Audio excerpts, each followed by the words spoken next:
Finally আমার এখানে গরম পড়ে গেছে। কার ওখানে গরম পড়ছে না ঠান্ডা আছে সঠিক আমি জানি না।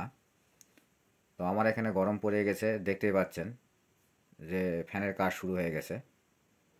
এখন প্রতিনিয়ত ফ্যানের কাজ চলবে, কারণ গরমের সিজন, মানুষ গরম সহ্য করতে পারে না। তো এটি যে কাজ করতেছি এটি একটি হচ্ছে সিলিং ফ্যান। এই সিলিং ফ্যানের খোলা থেকে শুরু করে সেটিং পর্যন্ত সম্পূর্ণ ভিডিও আপনাদের দেখানোর চেষ্টা করব, এ টু জেড। ফ্যানটি আমি কিভাবে খুললাম, কিভাবে সেট করলাম। তো ফাইনালি কিন্তু আমার ফ্যানটি খোলা শেষ। আর এটার সমস্যা কি এবং এর সমাধান কি সেটাও আপনাকে দেখাচ্ছি এবং নিজে কাজ করতেছি। এটা মূলত কয়েলের সমস্যা। ফ্যান দীর্ঘদিন চলার ক্ষেত্রে এখানে যে জয়েন্ট থাকে, এই জয়েন্টের এখানে সমস্যা হয়ে থাকে, মানে ফ্যান পুরাতন হয়ে গেলে। তো দামি ফ্যানগুলো বিশেষ করে এই জয়েন্টের কাছে সমস্যা হয়, আর যেগুলো দামি ফ্যান না সেগুলো কয়েল পুড়ে যায়। দামি ফ্যানগুলোর কয়েল সহজে পড়ে না, কিন্তু এই জয়েন্টের এখানে অনেক সময় ভোল্টেজের কম বেশির কারণে এই সমস্যা হয়ে থাকে। তো আমি এখানে একটি কোর বাদ দিয়ে দ্বিতীয় কোর ঝালাই করে এখান থেকে লাইন বের করলাম, মাঝখানে একটি কোর বাদ দিলাম। কারণ ভিতরের সাইডে যেহেতু কয়েলটির সমস্যা, সেহেতু ওখানে যদি আমি একটি কোর তৈরি করতে চাই তাহলে বাইরে থেকে 3টি কোর বাদ দিতে হবে। বাইরে থেকে 3টি কোর বাদ দিলে ভিতরে একটি কোর ঠিক করা যাবে। তো আপনারা প্রশ্ন রাখতে পারেন যে একটি কোর বাদ দিয়ে যে এখানে যে লাইনটা দিলাম এতে ফ্যানের কোনো সমস্যা হবে কি না।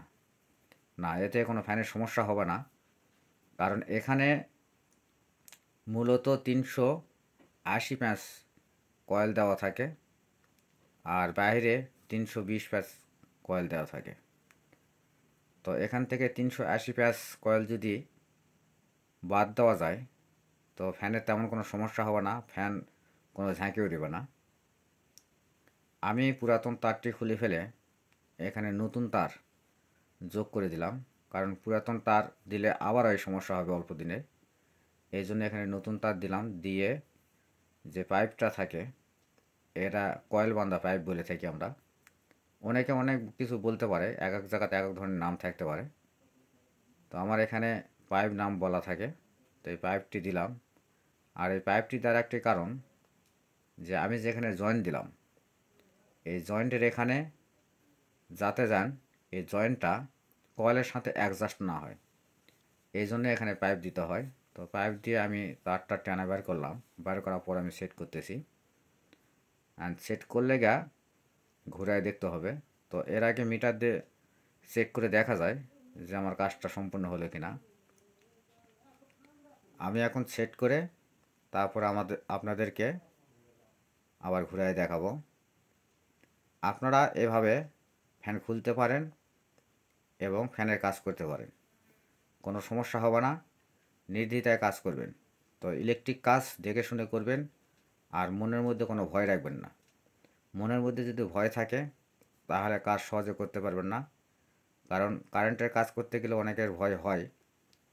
তো এই ভয়টি মনের মধ্যে রাখবেন না। মনের মধ্যে কোনো ভয় না রেখে সাহস নিয়ে কাজ করবেন, দেখবেন আপনার কাজ কমপ্লিট হয়ে যাবে। কারণ এখানে কয়েলে 4টি তার থাকে, 4টির থেকে ব্রিজ করে 3টি করা হয়, 3টির থেকে 2টি হয়। এই যে দেখেন কমপ্লিট।